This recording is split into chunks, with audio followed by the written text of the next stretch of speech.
Hello friends, welcome to nursing academy. तो आज हम लोग कंटिन्यू करने जा रहे हैं सेप्टिक शॉक को। तो चलिए वीडियो को स्टार्ट करते हैं।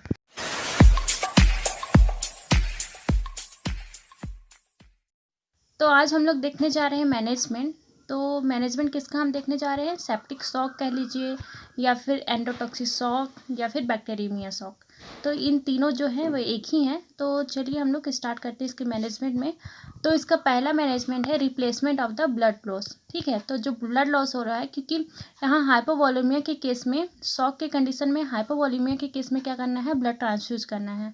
अगर ब्लड उसी अगर ग्रुप का नहीं मिल रहा है तो अदर ग्रुप का भी ले सकते हैं, जैसे कि ओ पॉजिटिव का। ठीक है, तो इसमें क्रिस्टलॉइड एंड कोलॉइड्स वगैरह भी देते हैं, जो नॉर्मली मैं आप लोगों को बताई थी ऑब्स्टेट्रिकल शॉक में देते हैं। ठीक है, तो ये पहला मैनेजमेंट है। सेकंड है कॉर्टिकोस्टेरॉइड। तो कॉर्टिकोस्टेरॉइड में भी देते हैं, इसमें hydrocortisone 1 gram and dexamethasone 20 mg देते हैं। ठीक है, देन थर्ड मैनेजमेंट है बीटा एडिनर्जिक स्टिमुलेंट। तो बीटा एडिनर्जिक स्टिमुलेंट भी देते हैं, जिसमें आइसोप्रिनेलिन आता है, जो कि आर्टेरियल डायलेशन करता है। ठीक है, और हार्ट रेट को इंक्रीज करता है, स्ट्रोक वॉल्यूम को भी बढ़ाता है।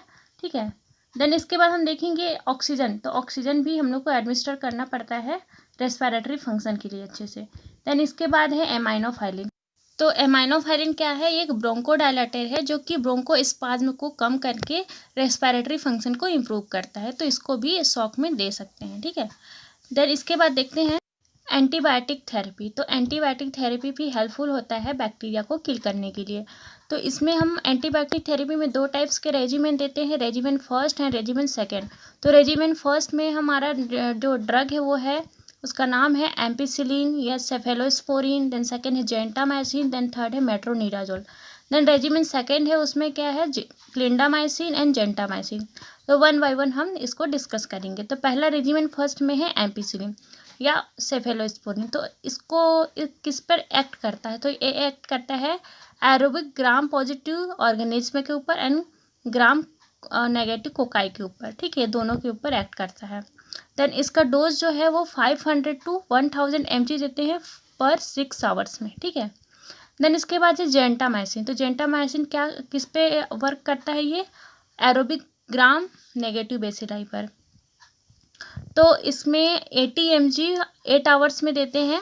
इसका जो जेंटामाइसिन का डोज रहता है वो 80 mg रहता है हर पर 8 आवर्स में। ठीक है, देन है मेट्रोनिडाजोल। तो मेट्रोनिडाजोल एरोबिक पे एक्ट करता है और ये 500 mg देना रहता है पर 8 आवर्स में। ठीक है, देन इसके बाद हम रेजिमेंट फर्स्ट देखें, देन देखते हैं रेजिमेंट सेकेंड। तो रेजिमेंट सेकेंड में है ना क्लिंडामाइसिन। तो क्लिंडामाइसिन ये किस पर वर्क करता है? ये एरोबिक ग्राम पॉजिटिव ऑर्गेनिज्म पे, ग्राम नेगेटिव कोकाई पे एंड एनएरोबिक ऑर्गेनिज्म पे करता है। ठीक है, तो इसका जो डोज है उसको देते हैं 600 mg पर 6 आवर्स। देन है जेंटामाइसिन। तो इसमें भी जेंटामाइसिन देते हैं, जो कि एरोबिक ग्राम नेगेटिव बेसिलाई पे एक्ट करता है। इसको 80 mg देते हैं पर 8 आवर्स में। तो ये था हमारा एंटीबायोटिक थेरेपी, जो कि बैक्टीरिया को किल करने के लिए हेल्पफुल होता है। देन इसके बाद देखेंगे हम सर्जिकल मैनेजमेंट। तो सर्जिकल मैनेजमेंट में हम ये कब इंडिकेटेड रहता है? ठीक है, तो सर्जिकल मैनेजमेंट कब इंडिकेटेड रहता है? मैं आप लोग को बताई थी कि जो सेप्टिक शॉक होता है वो किस कंडीशन में हो सकता है? इनकम्प्लीट एबॉर्शन के कंडीशन में। इनकम्प्लीट एबॉर्शन में क्या रहता है? जो प्लेसेंटा का और फीटस का जो सब कुछ पार्ट रहता है वो वहीं यूट्रस में ही रह जाता है, जिसके कारण वो धीरे धीरे ब्लीडिंग होते रहता है और इन्फेक्शन कॉज करता है। तो अगर इन्फेक्टेड जो मटेरियल है वो रिटेंड है यूट्रस में, तो उस कंडीशन में क्या करना है? सर्जिकल मैनेजमेंट करना है उसको। तो उसमें क्या करना है? उसको जितने जो भी मटेरियल है यूट्रस में उसको रिमूव करना है। ठीक है, तो इसमें हम लोग क्या क्या मेथड्स यूज़ कर सकते हैं सर्जिकल मेथड में? तो पहला है सक्शन इवैक्यूएशन। यहाँ आप डायग्राम में देख सकते हैं, एक इंस्ट्रूमेंट होता है जिसको सर्विस के थ्रू इंसर्ट किया जाता है यूट्रस में, और जितने भी जो रिमेन पार्ट्स होते हैं, जो बचे हुए पार्ट्स होते हैं यूट्रस में इनकम्प्लीट एबॉर्शन के, उसको फिर रिमूव कर दिया जाता है। ठीक है, तो ये इसको बोलते हैं सक्शन इवैक्यूएशन। देन है हिस्टेरेक्टोमी। हिस्टेरेक्टोमी मतलब क्या होता है?